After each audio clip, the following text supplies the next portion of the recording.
এই দেখো কি সুন্দর কালার।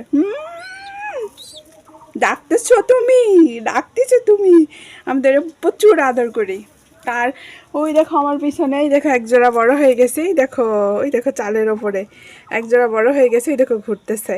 ওইটা রেখে দিছি, ইচ্ছা করে রেখে দিছি যে ওইটা থাকলে আরও হচ্ছে বাড়বে। ঘোড়াগুলো অনেকগুলা ঘোড়া খালি হয়েছে, বড় বড়গুলা যেগুলো অসুখ হয়ে কিছুদিন আগে মারা গেছে।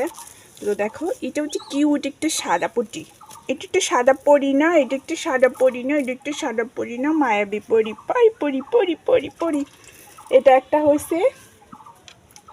তারপরে আর একটা আছে, দাঁড়াও দেখাচ্ছি। বাবা হাত দেওয়াই যায় না। আর এই দেখো এইখানে একটা দেখো পায়খানা দিয়ে একদম মানে পুরোটা গা মাখায় ফেলছে। আর এটা হচ্ছে কালো পরি হয়েছে, একদম কালো, পুরোটা ডায়মন্ড দেখো। সুন্দর কিন্তু এই দেখো পাখনার ছা হচ্ছে সাদা আর এই পাশে হচ্ছে এরকম কালো হয়েছে।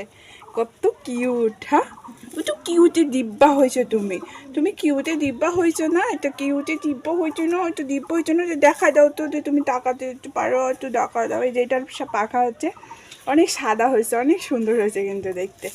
তুমি দিব্যা হয়েছো না, একটা কিউট পরি হয়েছো না একটা। ওর মা আসছে কিন্তু, ওই দেখো ওই ঘোড়ার মধ্যে দেখতেছে, আসে কেমন করে তাকায় তাকায় থেকে দেখতেছে যে আমি যদি কিছু করি বা নিয়ে যাই, তাই দেখতেছে। দেখো যাও যাও যাও, একটা সাদা আর একটা কালো নিব, ধরে নিব। জবাই করার মানুষ লাগবে, আমি তাহলে একা পারবো না, যেহেতু আজকে মা অসুস্থ। আমি তোমার বাচ্চাকে কিছু করতেছি না, এই দেখো কেমন করতেছে এখানে, এই ঘোড়াটার মধ্যে আছে। তো একটু পরিষ্কার করি, এই দেখো নোংরা করে দিছি, এটা পরিষ্কার করে আসে তারপরে বাইরে জবাই করতে নিয়ে যাব। যেহেতু আমি একা তো আজকে জবাই করতে পারবো না, বাচ্চারা সব স্কুলে গেছে, কেউ ধরতেও পারবে না, তো নিয়ে যেতে হবে বাহিরে জবাই করার জন্য। তো সবাই ভালো থাকো, দেখতে থাকো, আল্লাহ হাফেজ।